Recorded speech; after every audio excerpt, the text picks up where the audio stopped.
networking events for introverts. Guess what? Most of us are introverts. Most people at networking events or conferences, we're not used to being around people all the time. I'm an online marketer, which means 90% of the time when I'm working, I'm in a room by myself. Very rarely do I spend time around other people. I'm an introvert. I love to be alone. I love hanging out by myself. I love reading. So if you're like me, you can sometimes go to a conference and you feel overwhelmed. But I'm going to let you in on a little bit of a secret. On the way to a conference, when I'm on the airplane there, I don't talk to anyone. I'm in total isolation. And by the time the conference ends, I don't want to talk to another person. This is why I'm never going to do 2 conferences back to back like I did a couple of years ago, because I was ready to hair out. Talking to strangers for 5 days straight, it's too long for me. 2 is just about my max. 3 days, okay, I can handle it. The beauty of a 3-day conference is that I know I have enough extrovert energy inside me to last for 3 days. I can pretend to be an extrovert for 3 days. Now, the reason we're introverted is the fear we have is that people will reject us, people won't like us, or people won't respond positively to us. So I want to teach you how to bypass that. If you're worried about you, that means you're thinking about the wrong thing. Stop being selfish. Only focus on the people you meet. Follow the strategy I share with you in video after video, training after training. Focus on the other person. Every person you meet, your goal is to find out, number 1, what are they looking for? What's the value they're seeking? And number 2, are they a good fit for your business? We want to screen out people that are a waste of your time, because not only are they wasting your time, you're wasting theirs. I remember at a conference a couple of years ago, I met someone who sells prison bracelets for tracking prisoners, and he was a sales rep for this company. Guess what? Nothing to do with me. I don't work with jails. I'm not in a business-to-business space. I don't own a private prison. So there was no point in me spending more time talking to this guy because he's in a completely different world. I'm not in the corporate world.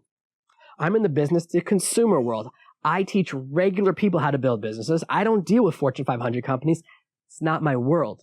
So as soon as I meet someone like that, I go, oh, it was so cool to meet you. If I meet someone who's in that space or looking for them, I'll introduce them to you. And sometimes I'll ask for their card and that way I can give the card to someone else if I meet someone who's a right fit.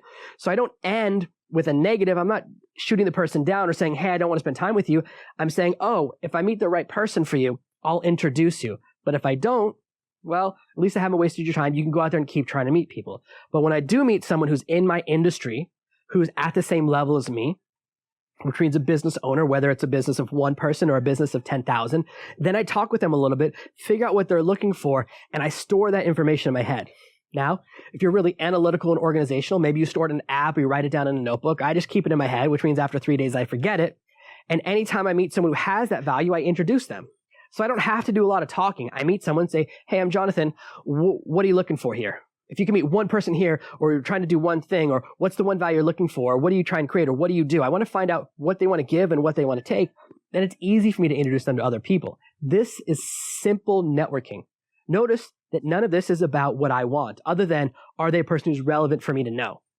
If they're not in my industry, then it's not a good use of my time. And if they're not a boss, it's not a good use of my time, because bosses talk to bosses. It's just the way it is. So you want to find if someone is in your niche or in your area or at your business level. And then after that, it's just about, what do they need? What do they want? And as long as you keep asking those questions, everything else will fall into place. You don't have to do anything hard. You don't have to talk about yourself. They'll ask you because you've shown interest in them. They will reciprocate by showing interest in you. And this is the simplest way to network when you're an introvert. Believe me, I know. I'm an introvert myself. But maybe you're a little bit different. Maybe you're massively extroverted and you have a different strategy, or you're an introvert and you have a special strategy to use. Why don't you let me know in the comments below this video?